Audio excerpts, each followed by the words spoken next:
بسم اللہ الرحمن الرحیم۔ ناگہاں جنگ کا پانسا پلٹ گیا۔ کفار کی بھگدڑ اور مسلمانوں کے فاتحانہ قتل و غارت کا یہ منظر دیکھ کر وہ 50 تیر انداز مسلمان جو درے کی حفاظت پر مقرر کیے گئے تھے، وہ بھی آپس میں ایک دوسرے سے یہ کہنے لگے کہ غنیمت لوٹو، غنیمت لوٹو، تمہاری فتح ہو گئی۔ ان لوگوں کے افسر حضرت عبداللہ بن جبیر رضی اللہ تعالی عنہ نے ہر چند روکا اور حضور صلی اللہ تعالی علیہ وسلم کا فرمان یاد دلایا اور فرمان مصطفی کی مخالفت سے ڈرایا، مگر ان تیر انداز مسلمانوں نے ایک نہیں سنی اور اپنی جگہ چھوڑ کر مال غنیمت لوٹنے میں مشغول ہو گئے۔ لشکر کفار کا ایک افسر خالد بن ولید پہاڑ کی بلندی سے یہ منظر دیکھ رہا تھا۔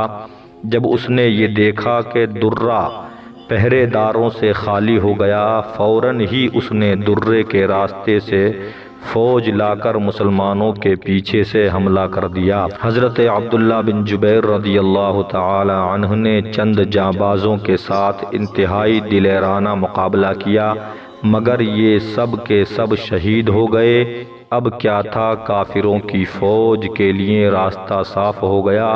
خالد بن ولید نے زبردست حملہ کر دیا۔ یہ دیکھ کر بھاگتی ہوئی کفار قریش کی فوج بھی پلٹ پڑی۔ مسلمان مال غنیمت لوٹنے میں مصروف تھے۔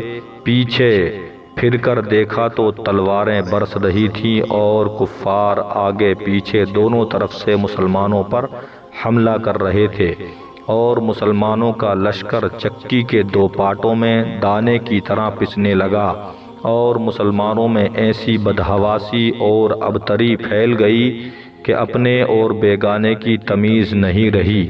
خود مسلمانوں کی تلواروں سے قتل ہوئے۔ چنانچہ حضرت حذیفہ رضی اللہ تعالی عنہ کے والد حضرت یمان رضی اللہ تعالی عنہ خود مسلمانوں کی تلوار سے شہید ہوئے۔ حضرت حذیفہ رضی اللہ تعالی عنہ چلاتے ہی رہے کہ اے مسلمانوں، یہ میرے باپ ہیں، یہ میرے باپ ہیں، مگر کچھ عجیب بدحواسی پھیلی ہوئی تھی کہ کسی کو کسی کا دھیان ہی نہیں تھا، اور مسلمانوں نے حضرت یمان رضی اللہ تعالی عنہ کو شہید کر دیا۔